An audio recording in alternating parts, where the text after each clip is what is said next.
Welcome to Humble Beginnings, the Undrafted Podcast, the newly rebranded Humble Beginnings, the Undrafted Podcast.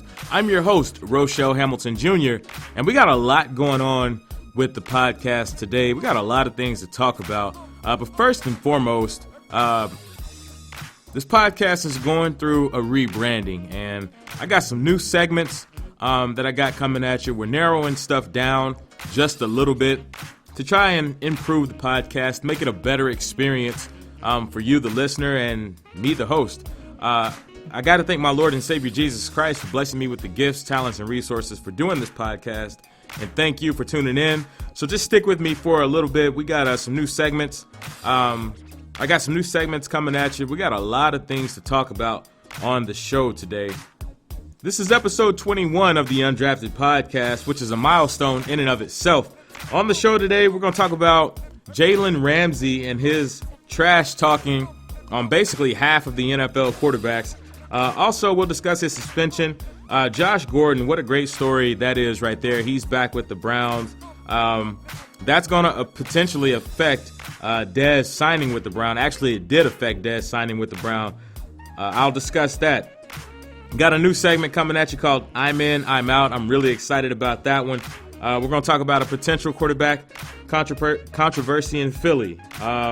Reaction to Aaron Rodgers calling out his wide receivers. So we got a whole array of subjects that I'm going to talk about today on the podcast. And like I said earlier, the podcast is going through a rebranding. Got some new segments, a new way of doing things, and I'm really excited about that. So without further ado, we'll just go ahead and get into it. The first segment, as we get into it, is the Low with Ro. And on this segment, I'm just going to talk to you about some hot topics that are going on in the sports world. The first one we're going to discuss is Jalen Ramsey's trash talk on a whole slew of NFL quarterbacks. In an interview with GQ last week, Jalen Ramsey basically just unloaded on several NFL quarterbacks, especially Josh Allen. He said, quote, about Josh Allen, "I think Josh Allen is trash. I don't care what nobody say. He's trash. And it's going to show, too. That's a stupid draft pick to me. We played them this year, and I'm excited as hell." Ha! Whew. Man, Jalen Ramsey with the heat right there about Josh Allen. In addition to that, he also said he would have taken Lamar Jackson higher than 32. He said Joe Flacco sucks. Said Aaron Rodgers and Tom Brady doesn't suck, which I'm actually glad he said that about Tom Brady because, if you remember, he basically tried to trash talk Tom Brady and the Patriots before that AFC Championship game, and Tom Brady and the Patriots said, nah, bruh, not today. Anyway, he also said Marcus Mariota is a great quarterback for the Titans. Tyrod Taylor, he's a better quarterback than he gets credit for, and I 100% agree with that assessment. Said Deshaun Watson and Carson Wentz will be MVPs for the next 5 to 10 years, just those two. Jared Goff, he's average to above average. And Dak Prescott, he aight. But Zeke runs that team. And, man, when I saw the interview, I was like, dang, man, Jalen Ramsey, he ain't pulling no punches, man. He didn't hold back. But, here's my 2 cents on this whole thing. I personally don't mind Jalen Ramsey saying any of these things. Because I don't have any issues with a cocky athlete as long as he can back it up. And in Jalen Ramsey's case, he can back it up because Jalen Ramsey is a baller. Now, a lot of people when it first came out, a lot of people were astounded at the remarks, which they were refreshing because we're really not used to an athlete coming out and just speaking his mind like that. We're used to athletes saying all the right things in the media. And we're used to them. Now, they'll talk this trash in the locker room. They'll talk this trash on the field. That ain't nothing new. But, we're really not used to an athlete just giving a 100% just honest assessment of his opponents. Doesn't matter if they're upcoming opponents or just, they're just somebody who doesn't play on his squad in the league. We're not really used to an athlete coming out and saying that. In this case, I was actually okay with Jalen's comments. not everybody's going to be Peyton Manning. Not everybody's going to be Tom Brady, where they know all the right things to say to the media, or it's not even so much the fact that he didn't know the right things to say to the media. He just chose to say what he said. Not everybody's going to take the high road when it comes to dealing with the media. Not everybody's going to be complimentary to every other NFL player in the media, no matter how bad, they may think such and such sucks. They're not going to go out and blast them like that in public. Not everybody's going to do that. Peyton Manning and Tom Brady, they did that. They were that, gee golly, every time they were asked about an opponent, it's, oh, I have so much respect for this guy. He's a great football player, and, he does this well, he does that well, da-da-da-da-da, which is all cool and great. I'm not saying there's anything wrong with that. But it's refreshing when you hear somebody like Jalen Ramsey come out and say, specifically, this dude is trash. And not only that, he put his name behind it. He didn't go hide behind some anonymous source. He didn't hide behind some anonymous quote. He basically said it and had his name on it. So from that aspect alone, I respect Jalen Ramsey from that point. But, with Tom Brady and Peyton Manning, and guys like them, they didn't say all that in the media. But if you ever watched like their mic'd up segments, or you saw the times when they got in, when they went head to head with teammates that they didn't agree on. I mean, we've seen clips of Tom Brady cussing out his offensive coordinator, Josh McDaniels, Bill O'Brien. We've seen him go head to head with cats like these. But one thing that really kind of bothers me is when they see somebody like Tom Brady doing that kind of stuff, or getting out of character, or getting out of what folks, think he really, does for the most part.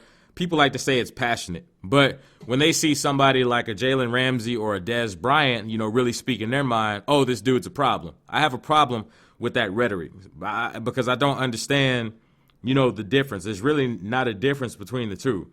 And also I get tired of hearing folks saying, oh, he's this, oh, he thinks he's this big time, yada, yada, yada. Oh, this dude's too cocky. This dude needs to shut up and this and that and the other. He talks too much, blah, blah, blah. Like, I'm over that line of thinking. Because as an athlete, you have to have that dog mentality. You have to have that I don't give a damn, you're not better than me mentality. You got to walk out on the field or the court or wherever you're playing as an athlete, and you have to know that you're the best person or the best athlete at your position. You've prepared the way you're supposed to do. You've done everything. You've ate right. You've done everything to keep your body in shape. You have to go out there and you have to step up knowing that you're the best person to get the job done. You have to allow players to be themselves. I mean, that's just it. Now in New England, they don't really allow that. Everybody's a robot in New England, and we've heard players come out and say as much. Once they leave there, everybody's a robot, but that's an anomaly. Bill Belichick is one of the greatest coaches to ever coach the game, so he can get away with basically bringing a guy in and saying, this is how we're going to do this and that and the other. But we've even seen cases where that didn't work. When Chad Ochocinco went up there at the end of his career, we saw that Chad Ochocinco could not be the fun-loving, trash-talking dude that he was, and it affected his play. You have to allow players to be themselves, and that's what Jalen Ramsey's doing, and I have no issue with that. Shannon Sharp said it best. We want athletes to be open and honest until they're open and honest, and then we say they talk too much, and that's exactly what happens. You can't have it both ways. You can't sit here and, as fans, we constantly tell the media and the NFL we want more access. We want more access to the players. They grant media access to the locker rooms. They do the Hard Knock series. They constantly doing these press conferences. It's like fans have more media access to football players now than ever before. And then when you get the other side of that access, we want to tell athletes to be quiet. Don't say that. This and that and the other. Now, you can't have it both ways. And then on top of that, it's funny that people will say like somebody like Jalen Ramsey will talk too much when the person that resides in the White House currently constantly talks trash, constantly gets on Twitter. Somebody take his phone away, man. So, the fact that, the person that's in the White House now constantly talks trash, Jalen Ramsey might actually be on to something. So, but at the end of the day, man, this is who Jalen Ramsey is. Point blank, period. Can it be over the top at times? Absolutely. Can it be too much at times? Absolutely. But this is who he is. And not everybody's going to be Tim Tebow. Not everybody's going to be like Champ Bailey. Champ Bailey is a perfect example. He played the same position that Jalen Ramsey plays. Champ Bailey was a soft-spoken dude. He was a well-spoken guy when it came to dealing with the media. He was a pro's pro when it came to dealing with the media. Never had an issue dealing with the media, but he never, down-talked a guy in the media. Now, on the field, Champ Bailey was a dog. Champ Bailey would talk that trash on the field, but at the end of the day, Champ Bailey, he talked with his pads. He talked with his play. Some folks, some guys like to do that. Other guys like to talk it on the field as well as on the microphone. So, all in all, to me, as long as a guy's backing up his play, I have no issues whatsoever with the guy talking trash. Because at the end of the day, this will be a boring, boring sport if everybody said all the right things and did all the right things 100% of the time. That gets old. I mean, people don't want to hear that, but at the end of the day, the trash talk is fun. That's part of the reason why I'm so glad they let these guys get back to doing the end zone celebrations. Like, bro, these guys are entertainers. They're entertainers. Football and professional sports, period, is entertainment. Let these dudes entertain. That's what the people come to the games for. That's why we watch the games on TV. That's why we tune in for these interviews. That's why we do all this stuff. Because we can't get enough of the entertainment aspect of professional sports. Jalen Ramsey made headlines again last week because this one right here I don't agree with at all with what Jalen Ramsey did. There was a training camp fight that broke out between two of his teammates down in Jacksonville. And training camp fights happen in training camp all the time. This is something that we see every year. I mean, they're always something that's interesting to watch on TV, but it's something that happens every year. I mean, it's hot, tempers are flaring, guys are going through intense practices. Scuffles happen. I mean, that's just one of those things. It's nothing major. And Jalen Ramsey started going off on members of the media because they were out videoing it on their phones, on their cameras, of course, because that's what the media does. They're doing their jobs. And, when I first heard about him going off on the media about it, I didn't really think anything of it because, players do that, pretty routinely. But where Jalen Ramsey crossed the line is he got on Twitter threatening a reporter in particular. And, talking about it, if you want war, we can make it war and this and that and the other. And it's like, dude, it's not even that serious, man. It's a training camp fight. I mean, everybody has phones nowadays. Everybody's videoing something nowadays. And that's just what the media does. You can't be mad at the media for doing their jobs. Now, there's instances where I can understand guys get upset with the media because it's warranted. But this is not one of those instances. This was a media member who's just doing his job. And he wasn't even the only one recording. I mean, it's not like the public doesn't see these fights. Fans go to these camps and everything. Basically, the only people there who are not doing a job at training camp is the fans. Everybody else there is doing his job. Media, they're doing their job. Coaches are doing their jobs. Players are doing their jobs. You can't get mad at people for doing their job. So with that one right there, Jalen Ramsey, I thought he crossed the line going on Twitter and threatening the reporter. But that's just one of those instances that, we tend to see, players get a little too intense with the media at times. Well, anyway, moving on.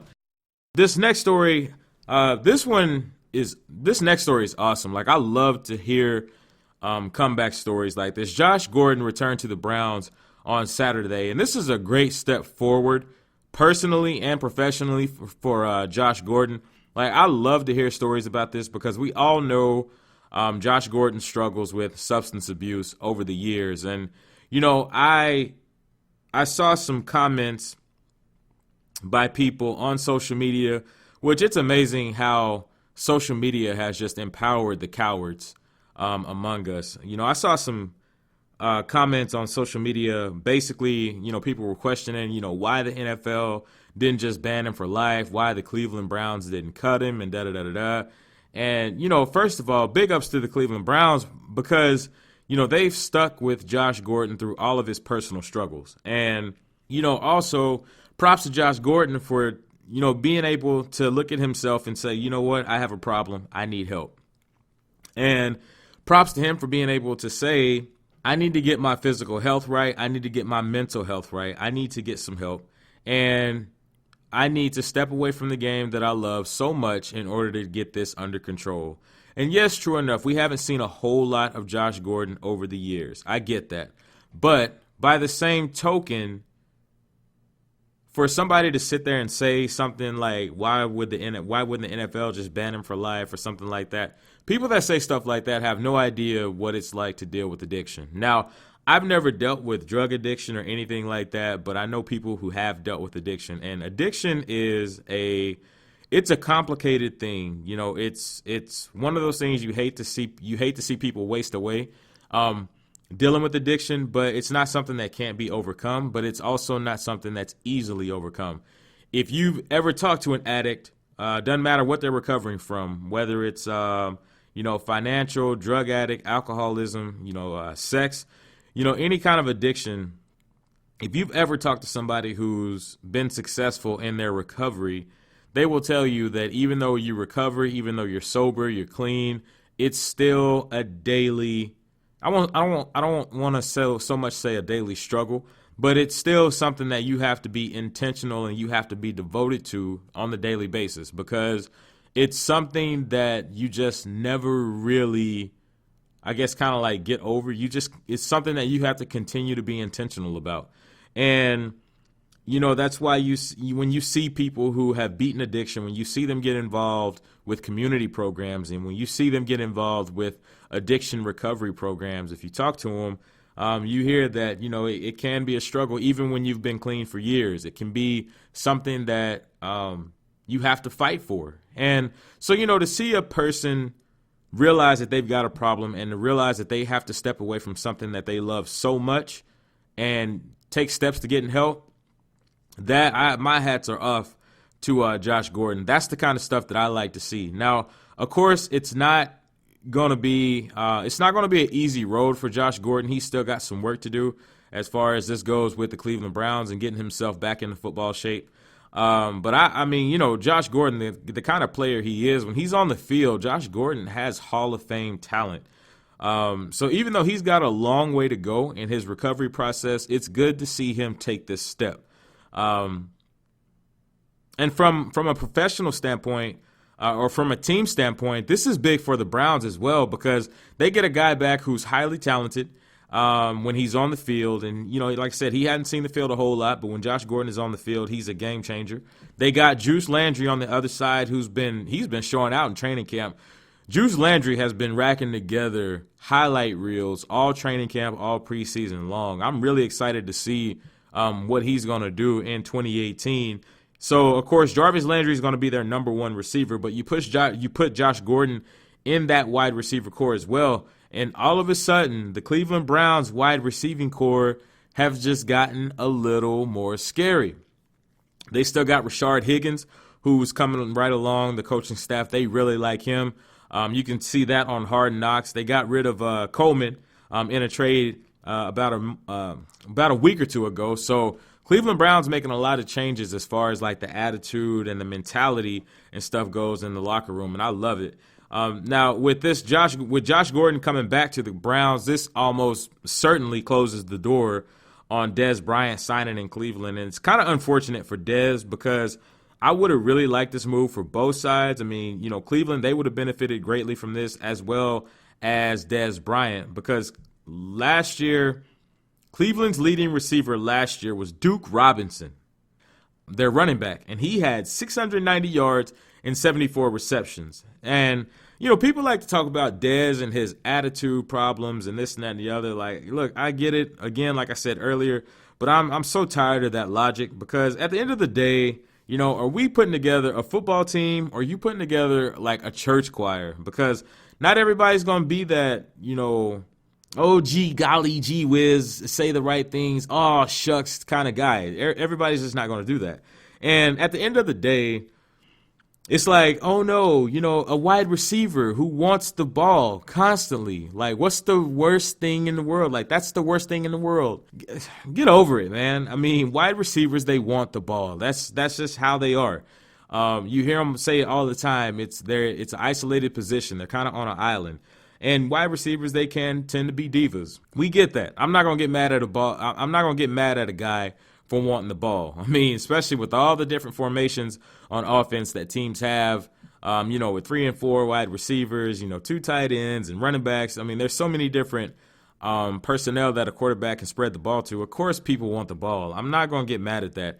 And like I said earlier, a lot of times when you see Dez blowing up on the sideline, the media and some of the analysts, they like to paint that picture of him having a bad attitude and this and that and the other. But how do we know what Dez is saying on the sideline? How do we not know that he's not trying to get guys fired up and everything else? I mean, that's one of the things that got me when they would show Dez blowing up on the sideline, and with him, it was a distraction, or he had a bad attitude, and he had all these problems. But when you saw Tom Brady or somebody blowing up at his offensive personnel and his players, it's passionate.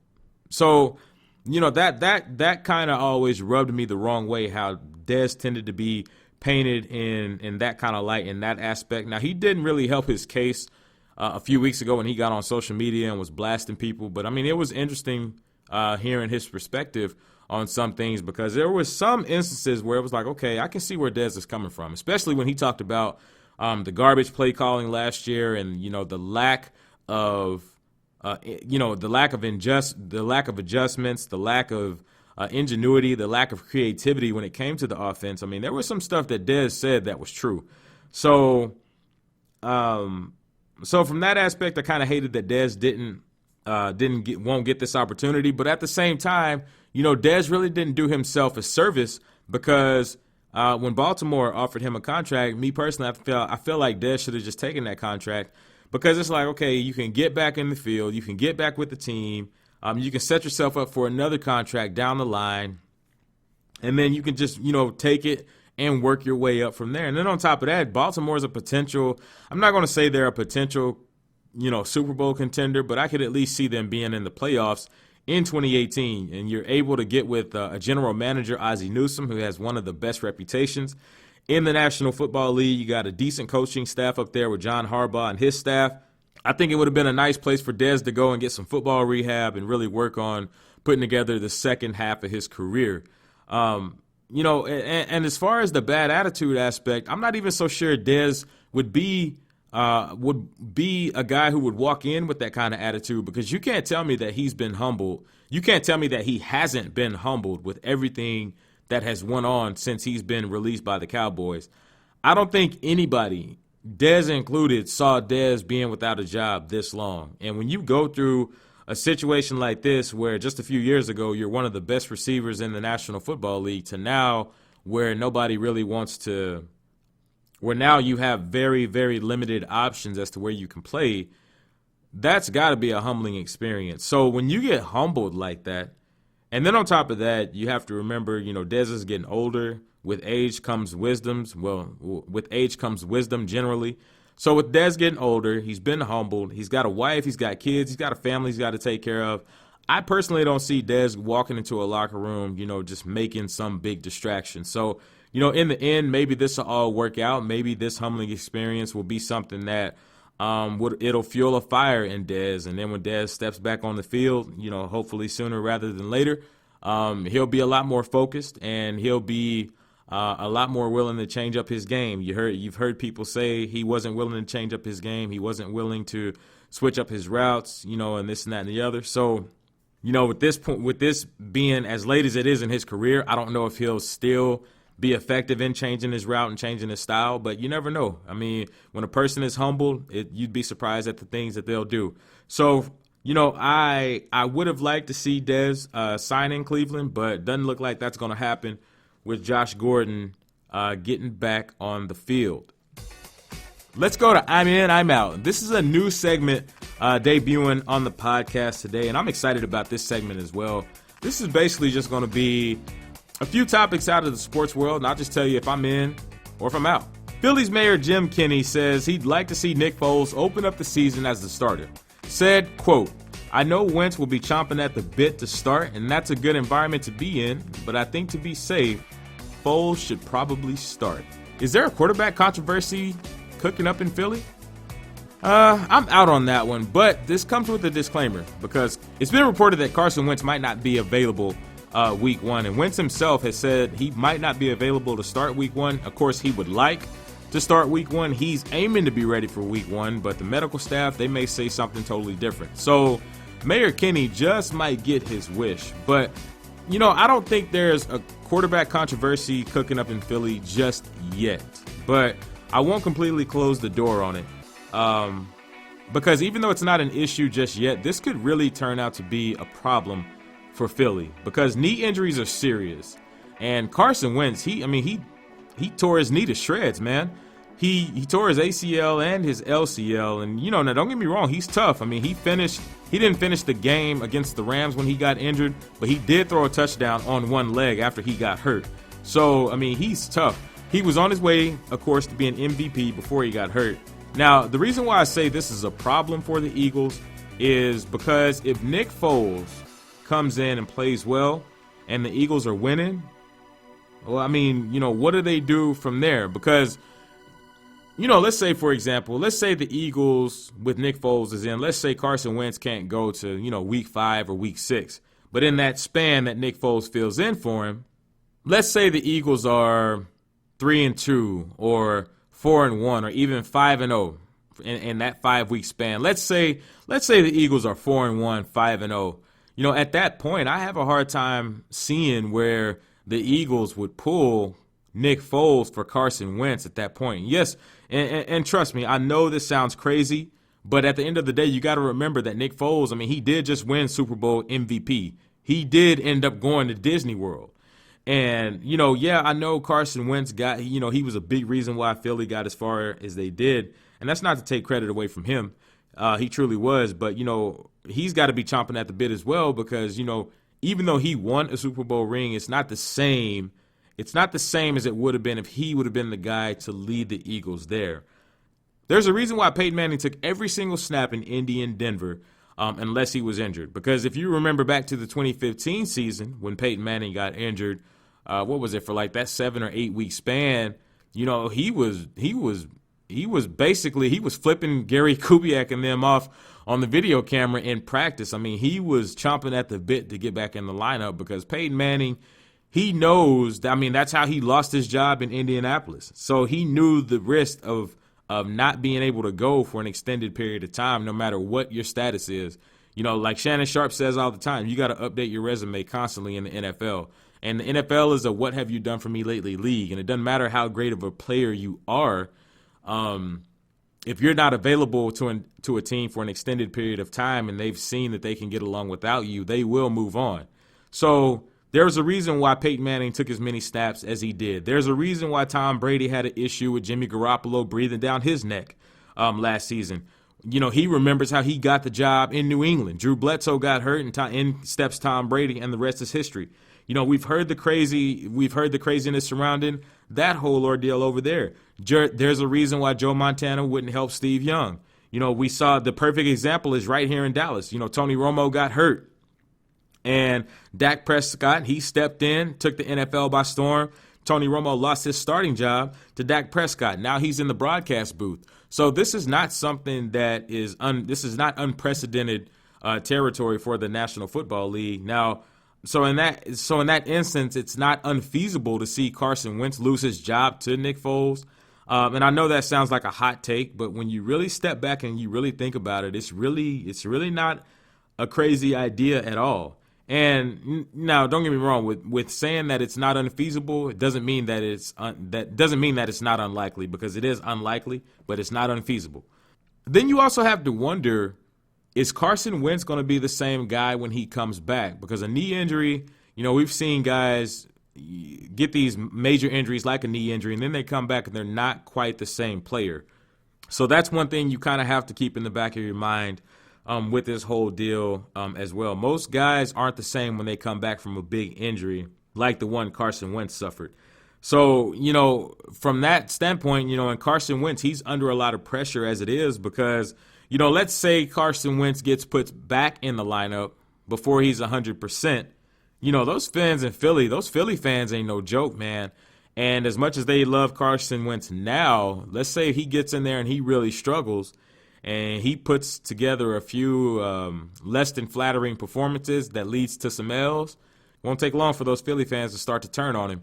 So it's some interesting times over in Philadelphia, Pennsylvania. It's going to be interesting to see what happens with the quarterback position there. Now, having said all that, I fully expect Carson Wentz to come back and be the starter in Philly, but I also won't close the door on a potential quarterback controversy in Philadelphia.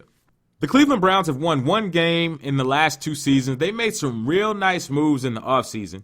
So with their additions in the offseason, the Cleveland Browns are one of the most intriguing teams in the National Football League. I am in 100% on this take.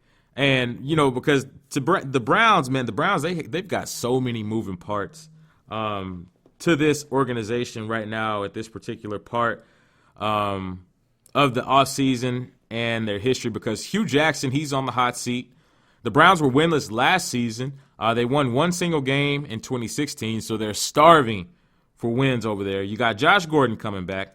Juice Landry setting the tone for the wide receivers in the wide receiver room. Tyrod Taylor, he's a really nice starting quarterback for the time being because he doesn't turn the ball over. He's a lot better of a quarterback than he gets credit for.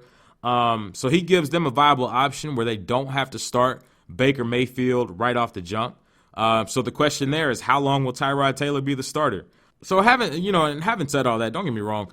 There's quite a few interesting teams in the league, like the Raiders, the Texans, the Rams, all those squads. But, Cleveland has me watching them closer than what I normally would with all of the moves that they've made and all the moving parts that they have going on. Plus, they're playing in a division where really outside of the Steelers, there's really not anybody that, really kind of just jumps out at you. And really, we don't even know what's going to happen with the Steelers.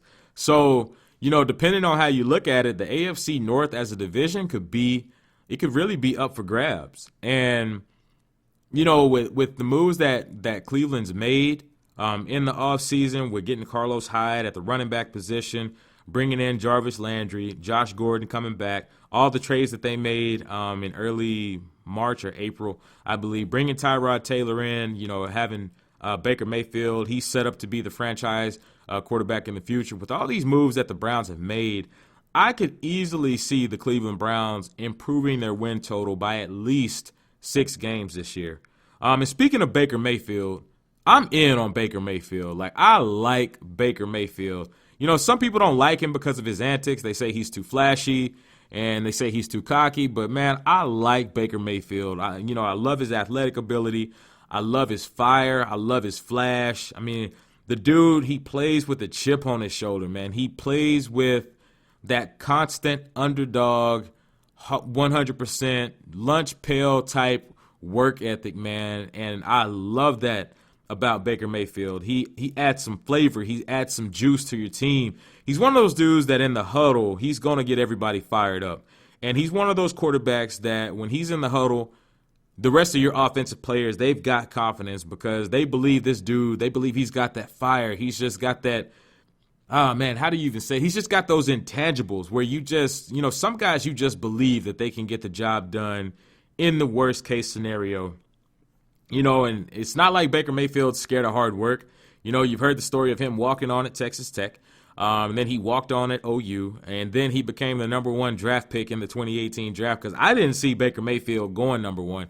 I knew he was going to go in the top 5 because if nobody else had picked him, the Broncos were going to pick him at 5. Like, they loved Baker Mayfield. So I knew he was going to be at least top 5, but I did not know that he would be the number 1 pick in the draft. Now, I'm not surprised he was the number 1 pick, but I didn't really see him being the number 1 pick. Now, the question with Baker Mayfield is, should he start or should he sit? Personally, with that kind of question, generally, people would like to say that, if you draft a quarterback number 1 overall, you just need to start him immediately. But the luxury that the Cleveland Browns have right now, with them bringing in Tyrod Taylor, who's a really good quarterback and doesn't really turn over the ball, gives you a good chance to win. They have the luxury right now of being able to sit Baker Mayfield for as long as possible and really just let him learn, really just let him be on an NFL field, in an NFL locker room, and studying an NFL playbook, and really kind of getting down the NFL way of life. They got the luxury of letting him be able to just learn all that and really kind of just soak it all in and just put him in there when they're ready. Now, it does put a little bit of pressure on Tyrod Taylor because, if he doesn't play almost perfect, then, of course, he's going to get yanked. He got yanked last year, but, last year I can't really hold that against Tyrod Taylor because personally I don't think he should have been yanked last year. I mean, they don't have a lot of talent up in Buffalo. He didn't really have like the biggest supporting cast up there. So, it was funny to watch that whole situation play out because they yanked him for Nathan Peterman. Nathan Peterman steps in, throws 5 interceptions, then they go right back to Tyrod Taylor. So I don't know, that deal last year with Tyrod, it seemed to me like they were just sending him a message that they were ready to move on from him. So now you got a quarterback in him who's stable. And of course, Hugh Jackson's not going to start Hugh Jackson's not going to start Baker Mayfield right off the jump anyway because he's trying to save his job. And anytime a coach is trying to save his job, of course he's going to go with the veteran commodity at quarterback. So, I think it's one of those case-by-case, player-by-player type of bases. But, with the situation that the Cleveland Browns have, you don't have to start Baker Mayfield right now. And, we used to see that in the National Football League where a quarterback would get taken real high, then he would sit for a year or two and learn as much as he could, become a sponge basically, and absorb as much as he could. Then you throw him out there. I mean, Aaron Rodgers, perfect example. He got drafted in 2005, sat behind Brett Favre for 3 years, and then bam, So, I think the Cleveland Browns, they're in a great spot right now as far as their quarterback position goes. So Baker Mayfield, of course, we know he'll start eventually, but there's really no need to rush him into it because this isn't like Sam Darnold up in New York with the Jets or Josh Allen with the Bills where they just have to start. In their situations, you have to start those guys. Actually, with Sam Darnold, you might not even have to start him, depending on how everything plays out with Teddy Bridgewater. But, with that situation, looks like Sam Darnold's going to be the starter up there. So go ahead and throw him in there. Josh Allen, throw him in. But Baker Mayfield, he'll start eventually, but it's no need to rush him into it with that situation. Let's see. Moving on. The new helmet rule. I am out on this new helmet rule.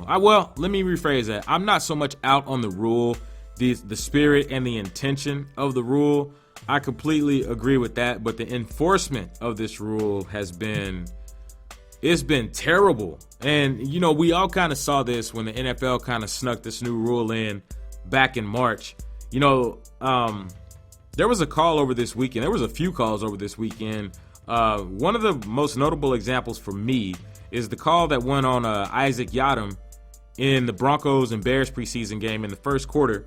After he tackled the Bears tight end, he went to make a tackle where Isaac Yiadom led with his shoulder, and then he ended up getting flagged on the play. And it's just like, man, I mean, how is the defender supposed to tackle these guys? I mean, I understand what the NFL is trying to do. I really do. But, with this helmet rule, they're going to make these games almost unbearable to watch because just with the preseason games, I mean, and these are situations where teams haven't even put in all of their schemes. They haven't even put in a large part of their playbook. These are just basic vanilla schemes for the most part that these teams are running, and they're making it extremely hard for the defenders to do their job. And, if you've ever even played football, you know that in some ways you can actually increase your chances of getting hurt by trying to pull up at the last minute instead of just going through with your football move and then finishing the play. So this helmet rule is going to have to be revisited. The NFL is going to have to do something to get a handle on this because this is going to make football almost unbearable to watch. It's one of those things where, I understand they're trying to make the game safer. We all want these players to be safe, but let's not kid ourselves. People go to the games to see the collisions in part. There's other exciting aspects to football, but, don't for a second sit there and trick yourself into believing that people aren't watching for the collisions. The collisions is part of the reason why people watch the game. And at the end of the day, football is it's a violent sport. I mean, these guys know what they're getting into when they sign up to play football. Now, if the NFL wants to revisit helmet technology and pad technology and all that, I'm all for that. And I'm all for trying to enforce rules that'll make it safer to a degree. But, when you enforce a rule like this that's worded, where it's extremely hard to enforce it correctly, then you're starting to take away from the essence of the game, which the NFL if they're not careful, they're going to find themselves at a crossroads where people are really going to start turning off. They're going to start, tuning out the product. People are going to start getting turned off by the product that the NFL is putting out.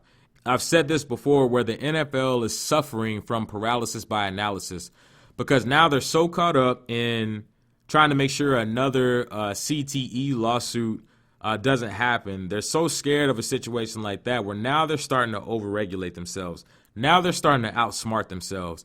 And, there was another call on Andy Janovich. The call wasn't on Andy Janovich in the Broncos-Bears game. It was on Bears defender Kyle Fuller. But it happened when Andy Janovich, he put his head down while he was being tackled. He was going to the ground. And defensive back for the Bears, Kyle Fuller, he lowered his shoulder. And the target changed basically because Andy Janovich, he put his head down, and the flag, the ref called the flag on Kyle Fuller.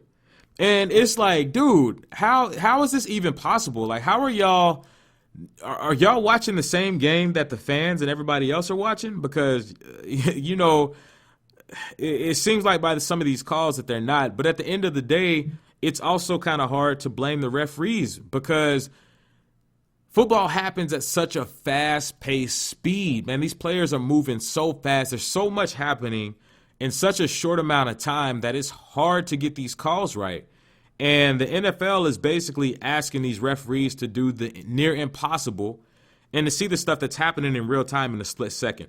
They're asking them to regulate all this at real-time game speed. And, I mean, it's impossible. So this is a problem that the NFL has got to solve, and they've got to solve it quickly. I don't think they'll be able to solve anything by the time week 1 starts here in about 3 weeks. But the NFL, this is something that they have got to constantly tweak. This is something that they really need to revisit. They might even want to look at taking this rule off of the table until they can just really take a hard-nosed look at it and see the best way to enforce that, if there even is one, to be honest with you. Also, another avenue that the NFL could take with this helmet rule is, why don't they get more input from the coaches and the players, the people that this is going to affect the most? Why don't they sit down with them and get their input before just forcing these rules and stuff down their throats? Because that's another problem with the National Football League and some of these rules, is a lot of these rules are coming from guys in suits in New York, a lot of which who have never played the game at such a high level. So I really think the NFL just needs to take a look at this. They really need to get more input from coaches, more input from players, and just kind of take it from there. Because this helmet rule, this is going to prove to be a big problem for the National Football League. Next new segment up on the Undrafted Podcast. This is a brand new segment on the Undrafted Podcast. And we're going to call this segment, That's Some Bull Jive.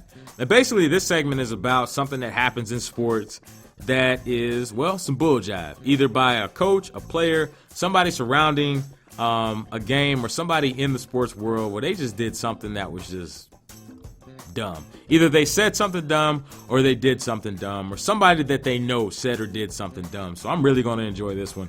The first subject of this new segment is the people who reacted to Aaron Rodgers calling out his receivers, the people who basically said he was being mean. Now, to give you some backstory on this, Aaron Rodgers had some folks in their feelings when he talked about his receivers' performance in a practice a week or so ago, and he said that their performance was piss poor. And I mean, he was just telling the truth. I mean, it wasn't like he was personally attacking anybody. He was just saying that their receivers could perform better than what they were. And the people who said that he was being mean or he was being too harsh, I vehemently had to use the big words right there, disagree here. And because some of these reactions just got on my nerves. I mean, because these are grown men who work in a performance-based business. So, in the NFL, it's all about winning. It's all about performance. And if you're not winning and if you're not performing, then why are you here? Outside of the money, why are you here? And if you're not winning and you're not performing, then eventually you're going to be out of a job pretty soon in the National Football League. And, Aaron Rodgers, we all know his personality. Aaron Rodgers, he's a cut to the chase type of dude.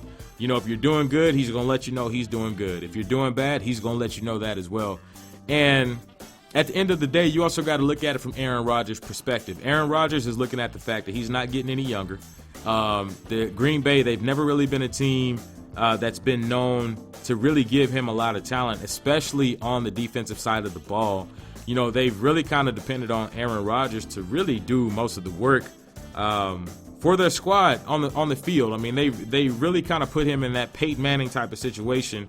When Peyton Manning was in Indianapolis, that's basically what Indianapolis looked at. Oh, well, we got this guy. We got the best player in the National Football League, so we'll just give him minimal support on the defensive staff. Now, we'll give him all the help he needs on the offensive staff, but they overlooked the defense. And part of the problem with that thinking is, it's not going to do you any good to give a guy all these offensive weapons and you can go and you can score on anybody, but your defense on the other side can't stop them.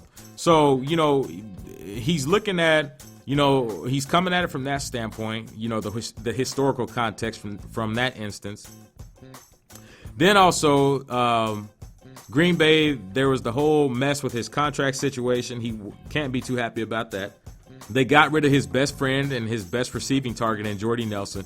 So, naturally, Aaron Rodgers, he's got some things on his plate, and he had some frustration on him. And on top of that, when you play with great players like an Aaron Rodgers, like a Peyton Manning, like a Tom Brady, they can be hard to play with because they demand such perfection out of everybody else because they demand such perfection out of themselves.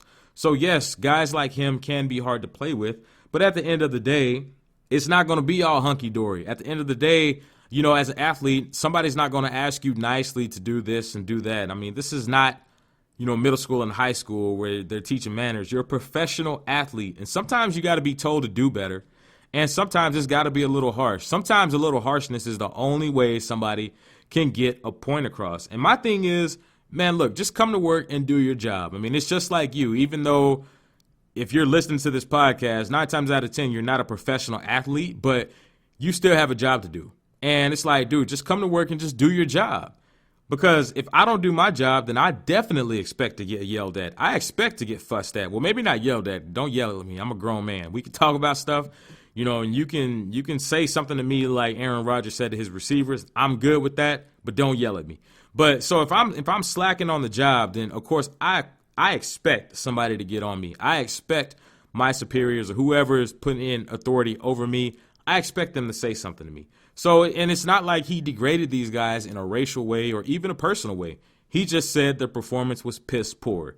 So he's talking about the performance, not the man performing the performance. He's just talking about the performance. So, and that at the end of the day, that's what pro sports is all about. And if you don't perform, you don't win. Point blank, period. And Aaron Rodgers wants to win, and I want to see Aaron Rodgers win because I love Aaron Rodgers. Him and Drew Brees, those are my 2 favorite quarterbacks in the National Football League. I want to see Drew Brees and Aaron Rodgers win at least one more Super Bowl ring before they both hang it up, period, as long as it's not against the Denver Broncos. But those 2 cats right there, those are my 2 favorite players in the National Football League. So I want to see these guys get more championships before they hang up the cleats. So as an athlete, well, not even as an athlete, just as an adult, period, you have got to be able to handle criticism because criticism is really, if you really think about it, criticism and making mistakes is really the only way you learn how to do something and how you get good at something. I mean, you're going to make mistakes. That's part of life. But it's how you learn from those mistakes. What did you learn from the mistake? What did you learn from your boss saying something to you? What did you learn out of that situation that's going to help you become a better person and it's going to help you become a better professional at whatever your profession is? What did you learn that's going to make you better in that instance? And as long as you learn from it and you're able to take that and apply it and become a better professional, a better employee, a better person, then at the end of the day, you still win. So, and then on top of that, on the flip side of that, if you can't handle criticism, well, if you can't handle the criticism, like they say, if you don't like your job, quit. Jimmy Butler felt a little nice and got up on the gram on Gabrielle Union's Instagram page, Gabrielle Union put a sultry pic up, man. And Gabrielle Union is a very, very attractive lady. Yes, we know that, but she put up a picture on Instagram, and it was pretty racy. It was a bikini pic, and yeah, it was nice. It was real nice. Well, anyway, Jimmy Butler took it upon himself to hop on this pic and put "well, damn" in all caps.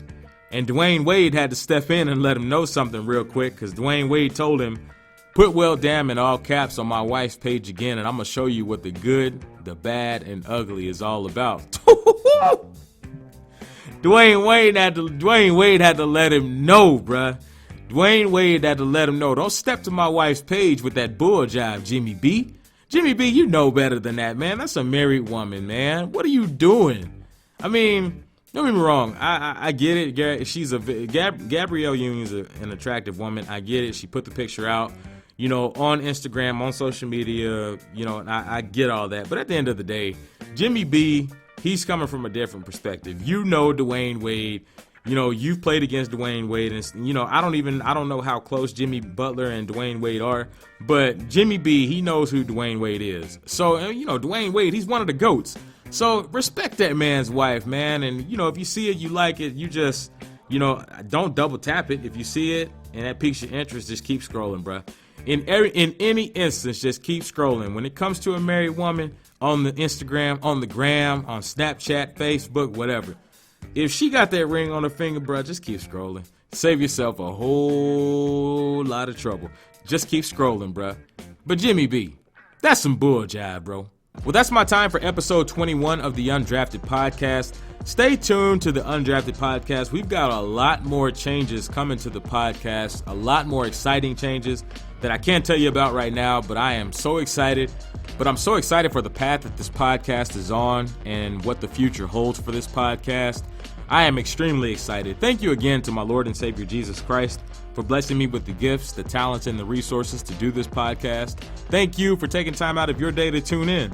Don't forget, you can follow the Undrafted Podcast on Instagram at the Undrafted Podcast and on Twitter at the Undrafted Pod. On the next episode of the Undrafted Podcast, we got a lot more NFL talk coming to you. Preseason talk. The season's getting a lot closer, so we'll be talking about that. We'll talk about Khalil Mack and the potential trade out of Oakland, which is something that you'll definitely want to keep your eyes on.